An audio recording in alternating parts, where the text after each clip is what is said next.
Hello everyone, and welcome back to another episode in Aetherfall. We've reached the final chapter in Aldera's story, which has seen our character forge their own identity on this strange magical island.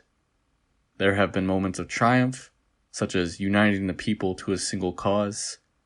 There have been moments of failure, such as witnessing the loss of the unknowns.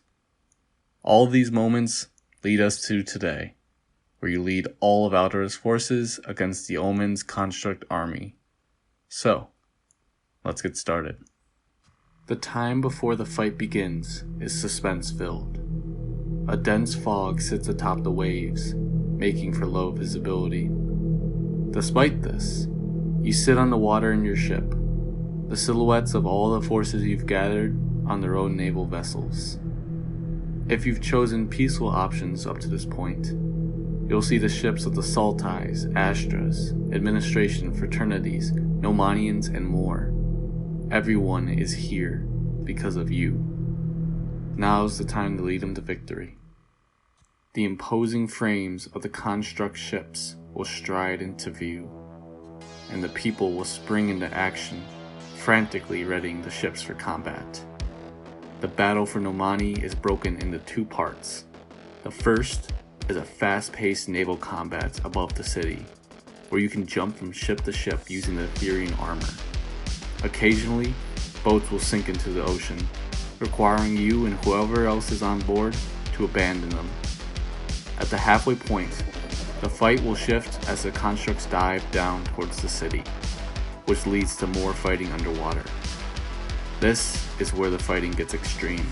It will be close quarters combat in the streets of Nomani, allies dying at a terrifying rate. Your actions next determine the story. If you fail to push back the constructs, their army will break into the palace of Queen Makua, capturing her and the Nomanian High Council, with you and the other survivors taken as prisoners. You'll have to watch as the robots go one by one through the High Council, demanding each to swear allegiance to the Omen or be executed on the spot. Some will choose the side of the Omen, and some will choose execution, the Queen among them. You, on the other hand, are thrown into a cell on one of the robots' warship, as they're planning on transferring you to mainland Zeteria for testing on your mind defect. You'll have to lead a prison escape, return to Aldera, and mount the few final defenses in a desperate attempt to protect the rest of Aldera. Now, this is where I want to ask you all what should happen next. If the player were to lose the final fights, should the mission simply repeat until you're successful? Or should the constructs take over the island, leaving you as an outlaw? Let me know what you all think down in the comments. On the flip side, if the player wins the battle for Nomani, they can begin reclaiming northern territories taken by the constructs, with the final conflict there being on the main warship. Once this ship is destroyed, the constructs will fully retreat from the island. Before its destruction, the player can talk to the Omen one last time. It appears I underestimated you and what you are capable of. Malfunction. Or perhaps I have overestimated what I and my army were capable of. It makes no difference now. Through all this conflict, you stand atop the pile of rubble and bodies, and I lay kneeled at the foot of this pile in defeat.